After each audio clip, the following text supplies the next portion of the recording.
ले फिर आ गए सब राज्य घुसे। हाय दोस्तों, स्वागत करता हूं मैं आरके आप सभी का आपके YouTube channel RK study point 99 YouTube channel पर। तो आज हम, जैसे कि आपने थंबनेल में देख लिया ही होगा कि जो राजनीतिक विज्ञान है कक्षा 12 का, उसके जो पहला अध्याय है शीत युद्ध का दौर, उसके जो महत्वपूर्ण क्वेश्चन जो है बोर्ड परीक्षा के नज़र में, तो बहुत ही अच्छे क्वेश्चन हैं जो हमने तैयार किए हैं। तो आज हम आपके लिए लेकर आए हैं वो क्वेश्चन, देखेंगे कौन कौन से क्वेश्चन हैं। एक बात मैं आपको और बता दूं कि जिसने व्हाट्सएप ग्रुप ज्वाइन नहीं किया है वो ज्वाइन कर ले, मैं जो उसका लिंक डिस्क्रिप्शन के अंदर दे दूंगा। और कोशिश ये करना कि टेलीग्राम ग्रुप ज्वाइन करें, व्हाट्सएप ग्रुप ज़्यादातर ज्वाइन मत करना, टेलीग्राम जो ग्रुप है उसको ज्वाइन करना है आपको, क्योंकि उसके अंदर सभी विषय के नोट्स जो है हमने अपलोड कर रखे हैं। तो आप टेलीग्राम ग्रुप जो है ज्वाइन करना है आपको, ठीक है। तो देखेंगे कौन कौन से क्वेश्चन हैं, बहुत ही अच्छे क्वेश्चन हमने तैयार किए हैं।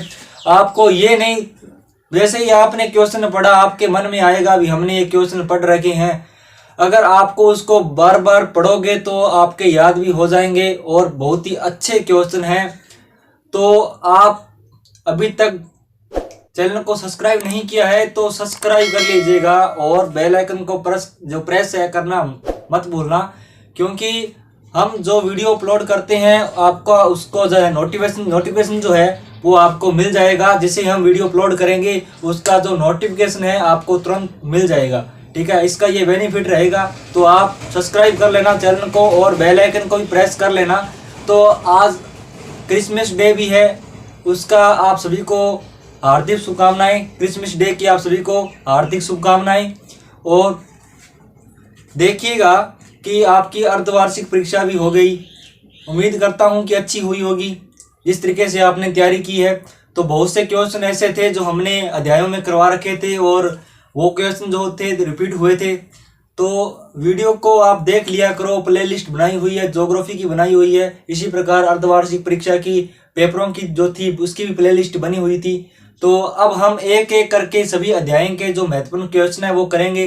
पहले हम राजनीतिक विज्ञान के जो अध्याय हैं उनके जो महत्वपूर्ण क्वेश्चन हैं पहले उनको हम करेंगे, ठीक है। उसी प्रकार ज्योग्राफी के जो महत्वपूर्ण क्वेश्चन होंगे सभी अध्याय के वो हम करेंगे।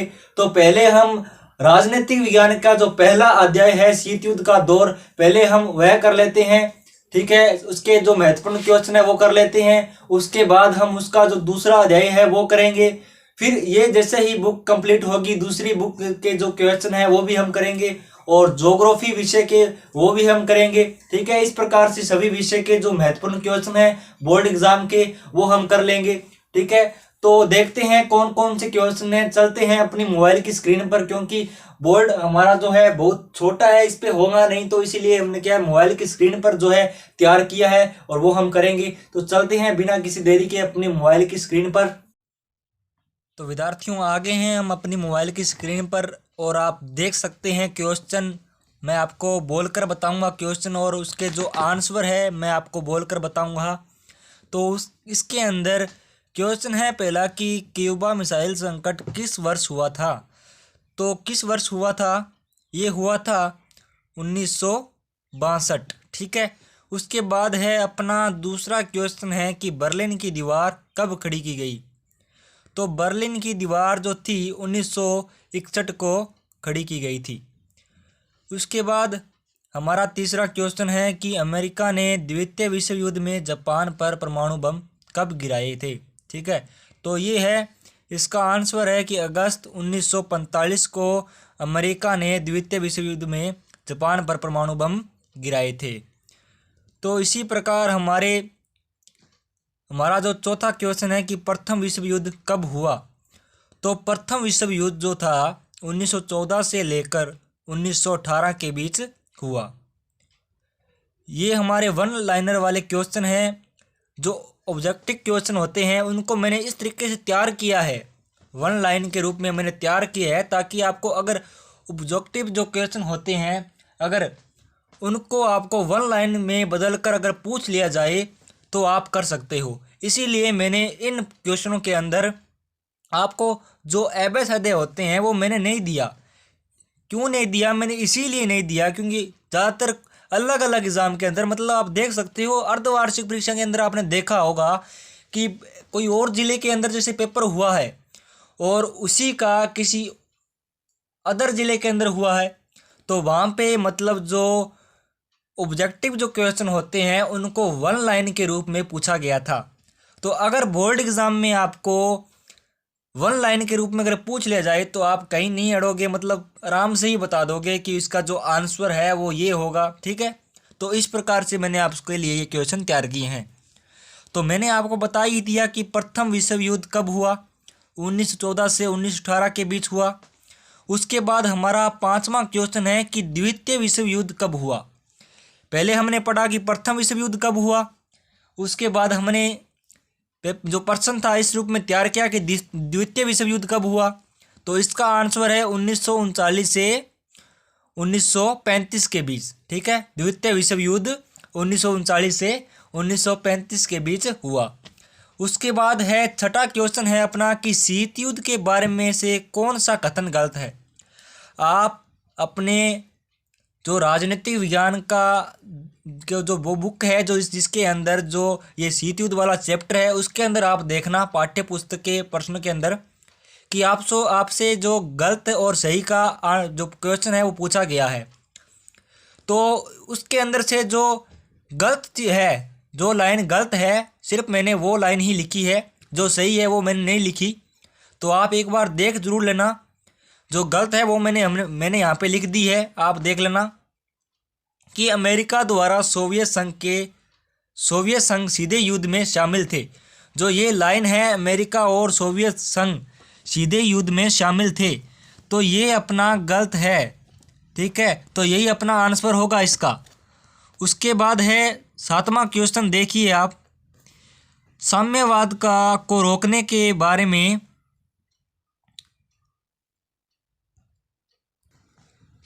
ये हम यहाँ पर हमारा मिस प्रिंट हो चुका है। तो ये है यहाँ पे क्वेश्चन है कि साम्यवाद को रोकने के बारे में अमेरिकी राष्ट्रपति ट्रूमैन का सिद्धांत कब आया।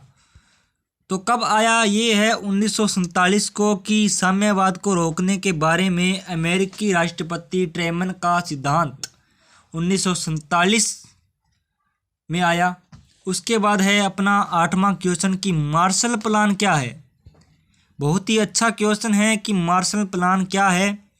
तो पश्चिमी यूरोप के पुनर्निर्माण में अमेरिका द्वारा की गई मदद क्या है, मार्शल प्लान है। ठीक है, मार्शल प्लान क्या है, तो इसका होगा कि पश्चिमी यूरोप के पुनर्निर्माण में अमेरिका द्वारा की गई मदद मार्शल प्लान है। उसके बाद अपना 9वां क्वेश्चन है कि शीत युद्ध का चरण बिंदु क्या था। ठीक है, तो आप सभी को पता है कि शीत युद्ध का जो चरण बिंदु था वो था क्यूबा मिसाइल संकट। ठीक है, जो कि 1962 में। ठीक है, उसके बाद है अपना 10वां क्वेश्चन कि पहले गुट निरपेक्ष सम्मेलन में कितने सदस्य देश शामिल हुए थे। तो पहले गुट निरपेक्ष सम्मेलन में 25 सदस्य शामिल हुए थे। बहुत ही अच्छा क्वेश्चन है।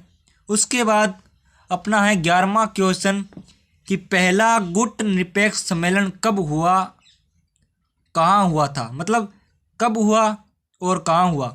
ठीक है, हुआ तो ये 1961 में, और कहाँ पे हुआ, बेलग्रेड में। ठीक है, ये हो गया अपना 11 क्वेश्चन यहाँ पे कंप्लीट हो चुके हैं। बहुत ही अच्छे क्वेश्चन हैं जो कि आपके बोर्ड एग्ज़ाम में इस अध्याय में से ये क्वेश्चन रिपीट होंगे। आपका क्वेश्चन इन्हीं में क्वेश्चन में से आएगा। बहुत ही अच्छे क्वेश्चन हैं, वीडियो पूरा देखना है और साथ साथ में लिखना भी है। जैसे ही आप वीडियो को पूरा देखोगे हो सकता है आपके वैसे ही याद हो जाए, लिखना ही नहीं पड़े। ठीक है, तो वीडियो को पूरा ज़रूर देखना है, कट नहीं करना है वीडियो को। ठीक है, उसके बाद है अपना 12वां क्वेश्चन कि क्यूबा में अमेरिका द्वारा प्रायोजित बे ऑफ पिंग्स आक्रमण कब हुआ। ठीक है, तो ये कब हुआ, 1961 में हुआ था। क्यूबा में अमेरिका द्वारा प्रायोजित बे ऑफ पिंग्स आक्रमण 1961 में हुआ। उसके बाद अपना है 13वां क्वेश्चन कि द्वितीय विश्व युद्ध किन के मध्य हुआ। ठीक है, ये अपना क्वेश्चन है कि द्वितीय विश्व युद्ध किन के मध्य हुआ। तो द्वितीय विश्व युद्ध मित्र राष्ट्र और धुरी राष्ट्र के मध्य हुआ। ठीक है। और अपना है क्वेश्चन 14वां क्वेश्चन है कि द्वितीय विश्व युद्ध के मित्र राष्ट्रों के नाम बताइए।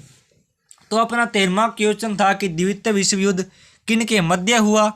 उसके बाद में क्वेश्चन बना है कि द्वितीय विश्व युद्ध के मित्र राष्ट्रों के नाम बताइए। तो मित्र राष्ट्र अमेरिका, संघ ब्रिटेन और फ्रांस। ठीक है, ये अपना इसका आंसर है। उसके बाद अपना है क्वेश्चन नंबर 15, जापान पर परमाणु बम गिराए जाने पर अमेरिका की आलोचना क्यों हुई। जब जापान पर अमेरिका ने परमाणु बम गिराए थे तब अमेरिका की आलोचना हुई थी। तो ये पूछ रहे हैं आलोचना क्यों मतलब हुई थी, तो क्यों हुई थी कि जापान में परमाणु बम गिराने जाने पर अमेरिका की आलोचना हुई। ये मैंने आपको अभी बताया कि जापान पर परमाणु बम गिराने जाने पर अमेरिका की आलोचना हुई, क्योंकि जापान आत्मसमर्पण करने वाला था। ऐसे में बम गिराने की आवश्यकता नहीं थी। मतलब जो जापान था वो खुद को सरेंडर करने वाला था और इसके बीच परमाणु बम गिराने की कोई ज़रूरत नहीं थी। इस तरह की आलोचना हुई थी। उसके बाद है 16वां क्वेश्चन है कि जापान पर परमाणु बम गिराए जाने पर जाने यहाँ पर भी थोड़ा हमारा मिसप्रिंट है कि जापान पर परमाणु बम गिराए जाने को लेकर अमेरिका के समर्थक का क्या तर्क था। मतलब रिप्लाई किया था अमेरिका वालों ने, बहुत ही फनी टाइप का इनका जो रिप्लाई था। देखिए कि अमेरिका के समर्थकों को तर्क दिया था कि युद्ध को जल्दी से जल्दी समाप्त करने का, ठीक है, अमेरिका और साथी देशों की आगे की जनहानि को रोकने के लिए परमाणु बम गिराना जरूरी था। वो बोल रहे थे कि युद्ध को जल्दी जल्दी समाप्त करना, ठीक है, और अमेरिका साथी देशों की जनहानि को रोकने के लिए परमाणु बम गिराना जरूरी था। ठीक है, ये उनका रिप्लाई था। उसके बाद क्वेश्चन 17वां है कि जापान पर परमाणु हमले के पीछे अमेरिका का मुख्य उद्देश्य क्या था। ठीक है, ये देखो लगातार चल रहे हैं क्वेश्चन, बहुत ही अच्छे क्वेश्चन हैं। आपको लग रहे होंगे भी हमें याद है, पर करना ज़रूरी है। याद है अच्छी बात है, लेकिन एक बार अगर पढ़ोगे देखोगे तो आपके मतलब रिपीट होते रहेंगे। ठीक है, इसके अंदर आंसर है इसका कि अमेरिका सोवियत संघ के सामने जाहिर करना चाहता था कि विश्व में अब वह सबसे बड़ी ताकत है। जापान पर परमाणु हमले के पीछे अमेरिका का मुख्य उद्देश्य क्या था कि अमेरिका सोवियत संघ के सामने जाहिर करना चाहता था कि विश्व में अब हमसे वह सबसे बड़ी ताकत है। मतलब अमेरिका जो था सोवियत संघ के सामने जाहिर करना चाहता था कि विश्व में वह अब सबसे बड़ी ताकत है। उसके बाद है 18वां क्वेश्चन कि शीत युद्ध किसे कहते हैं। तो देखिए, शीत का अर्थ होता है ठंडा, युद्ध का तो आप सभी को ही पता है, युद्ध मतलब लड़ाई झगड़ा। ठीक है, तो इसके अंदर है कि जब 2 या 2 से अधिक देशों के बीच युद्ध होने की पूरी संभावना रहती है लेकिन वास्तव में युद्ध नहीं हो, उसे शीत युद्ध कहते हैं। मतलब एक दूसरे के सामने आंकड़ दिखाते रहते हैं लेकिन युद्ध जो है वो नहीं होता। ठीक है, यहाँ पे अपना 19वां क्वेश्चन है कि ऐसे 2 मित्र देशों के नाम बताइए जिनके मध्य शीत युद्ध हुआ। तो देखिए, 2 मित्र देश अमेरिका और सोवियत संघ के मध्य शीत युद्ध हुआ। ठीक है, कौन से 2 मित्र देश दे। तो देखिए, अमेरिका और सोवियत संघ दोनों मित्र देश के मध्य जो शीत युद्ध हुआ था। ठीक है, उसके बाद है अपना 20वां क्वेश्चन है कि पूंजीवादी गुट के 3 नाम। देखिए, हमें पूंजीवादी गुट और साम्यवादी गुट के जो 3 नाम हैं वो हमें पता होना चाहिए। तो पूंजीवादी गुट के 3 नाम हैं अमेरिका, फ्रांस और ब्रिटेन। इसी तरह 21वां क्वेश्चन है कि साम्यवादी गुट के 3 देशों के नाम लिखिए। तो सोवियत संघ, चीन तथा क्यूबा। साम्यवादी गुट के 3 नाम कौन से हैं कि सोवियत संघ, चीन तथा क्यूबा। उसके बाद है अपना 22वां क्वेश्चन कि नाटो का पूरा नाम बताइए। बहुत ही अच्छा क्वेश्चन है, अर्धवार्षिक परीक्षा के अंदर आपके पेपर में पूछा गया था कि नाटो का पूरा नाम बताइए। तो उत्तर अंटार्कटिका संधि संगठन ठीक है, इसका नाम है, हिंदी में है ये, उत्तर अंटार्कटिका संधि संगठन। आप चाहो तो इंग्लिश के अंदर भी याद रख सकते हो और हिंदी के अंदर भी इसको याद रख सकते हो। उसके बाद है अपना 23वां क्वेश्चन कि नाटो संधि की स्थापना कब की गई, इसका मुख्य कार्य क्या था। तो नाटो जो संधि थी, पूछ रहा है कि इसकी स्थापना कब की गई थी, एक तो ये क्वेश्चन हो गया, और इसका मुख्य कार्य क्या था ये हमें बताना है। तो नाटो संधि की स्थापना तो हुई थी अप्रैल 1949 में, ठीक है, और इसका मुख्य कार्य जो था वो मैं आपको बताता हूँ कि देखिए, नाटो की संधि का मुख्य कार्य, इस संधि में शामिल देशों में से किसी एक पर भी हमला होता है तो संधि में शामिल दूसरे देश भी इसे अपने ऊपर हमला मानेंगे, ठीक है। यहाँ पे लिखा है ना, मांगेंगे, ये नहीं, मानेंगे, और एक दूसरे की मदद करेंगे। मतलब इसका देखिए, आपकी संधि में शामिल जो देश हैं, अगर एक पर भी हमला होता है तो सभी जो देश हैं वो अपने ऊपर हमला मानेंगे, ठीक है, इसका ये मुख्य कार्य था। उसके बाद है 24वां क्वेश्चन की वार्सा संधि की स्थापना कब की गई थी, इसका मुख्य कार्य क्या था। तो वार्सा संधि की, तो देखिए हमने ऊपर यहाँ पे पढ़ा था, देखिए कि नाटो संधि की स्थापना, उसके बाद पूछ रहा है कि वार्सा, ठीक है, बहुत ही अच्छे क्वेश्चन है। वार्सा संधि की स्थापना कब की गई, इसका मुख्य कार्य क्या था। तो वार्सा संधि की स्थापना 1955 में हुई थी। इसका मुख्य उद्देश्य नाटो संगठन में शामिल देशों का यूरोप में मुकाबला करना था, ठीक है, उनका मुकाबला करना था, ठीक है। उसके बाद है अपना 25वां क्वेश्चन, नाटो संधि के जवाब में सोवियत संघ द्वारा पूर्वी यूरोप के साथ कौन सी सैन्य में संधि की गई थी, ठीक है, कौन सी सैन्य संधि की गई थी। तो नाटो संधि के जवाब में सोवियत संघ द्वारा पूर्वी यूरोपीय के साथ वार्सा सैन्य संधि की गई थी। उसके बाद देखिए अपना 26वां क्वेश्चन, देखिए कि गुटनिरपेक्ष से क्या अभिप्राय है। बहुत ही अच्छा क्वेश्चन है, अर्धवार्षिक परीक्षा के अंदर आया था। तो गुटनिरपेक्षा दोनों महाशक्तियाँ कौन कौन सी, अमेरिका व सोवियत संघ में से किसी के गुट में शामिल न होने की नीति ही गुटनिरपेक्षा नीति कहलाती है। हमें इसकी परिभाषा, एक तो शीत युद्ध की परिभाषा और गुटनिरपेक्षता की परिभाषा याद करनी बहुत ही ज़रूरी है। देखिए 27वां क्वेश्चन कि नव अंतर्राष्ट्रीय आर्थिक व्यवस्था का प्रमुख लक्ष्य क्या था। तो देखिए, अल्प विकसित देशों का अपने संसाधनों पर नियंत्रण होगा तथा पश्चिम देशों के बाजारों तक उनकी पहुंच होगी। कि नव अंतर्राष्ट्रीय आर्थिक व्यवस्था का प्रमुख लक्षण क्या था। तो देखिए, अल्प विकसित देशों का अपने संसाधनों पर नियंत्रण होगा तथा पश्चिम देशों के बाजारों तक उनकी पहुंच होगी। उसको मैंने दोबारा रिपीट किया है ताकि आपके अच्छे से याद हो। उसके बाद देखिए क्वेश्चन है अपना कि अपरोध किसे कहते हैं। तो किसे कहते हैं अपरोध। देखिए, अपरोध का अर्थ जो होता है, देखिए, रोक और संतुलन। जब दोनों पक्ष विनाश करने के समर्थक में हो तो कोई भी पक्ष युद्ध का खतरा नहीं उठाना चाहता। मतलब देखिए, विनाश का समर्थक हो तो कोई भी पक्ष युद्ध का खतरा जो है नहीं उठाना चाहता। तो पक्ष कौन से थे। सोवियत संघ, अमेरिका, दोनों के पास परमाणु बम थे, परमाणु बम का हथियार था। तो सभी मतलब दोनों देश थे जो इनका खतरा नहीं उठाना चाहता था, ठीक है, किसी भी तरह का। उसके बाद है अपना 29वां क्वेश्चन है कि क्यूबा मिसाइल संकट के समय क्यूबा, अमेरिका और सोवियत संघ का नेतृत्व कौन कर रहा था। तो देखिए, ये आपको याद रखना बहुत ही ज़रूरी है। क्यूबा का फिदेल कास्त्रो और अमेरिका का जॉन एफ कैनेडी। उसके बाद है सोवियत संघ, तो निकिता खुश्चेव, ठीक है। उसके बाद अपना देखिए 30वां क्वेश्चन है कि छोटे देशों के महाशक्तियों से क्या करने के क्या लाभ थे, ठीक है। मतलब छोटे देशों के महाशक्तियों से क्या लाभ थे, ठीक है, इस तरह का क्वेश्चन है। थोड़ा सा यहाँ पे गड़बड़ी हो चुकी है। उसके बाद इसके अंदर देखिए, इन्हें सुरक्षा का वादा मिला। दूसरा कौन सा है, इन्हें हथियार मिले। तीसरा देखिए, आर्थिक मदद मिली।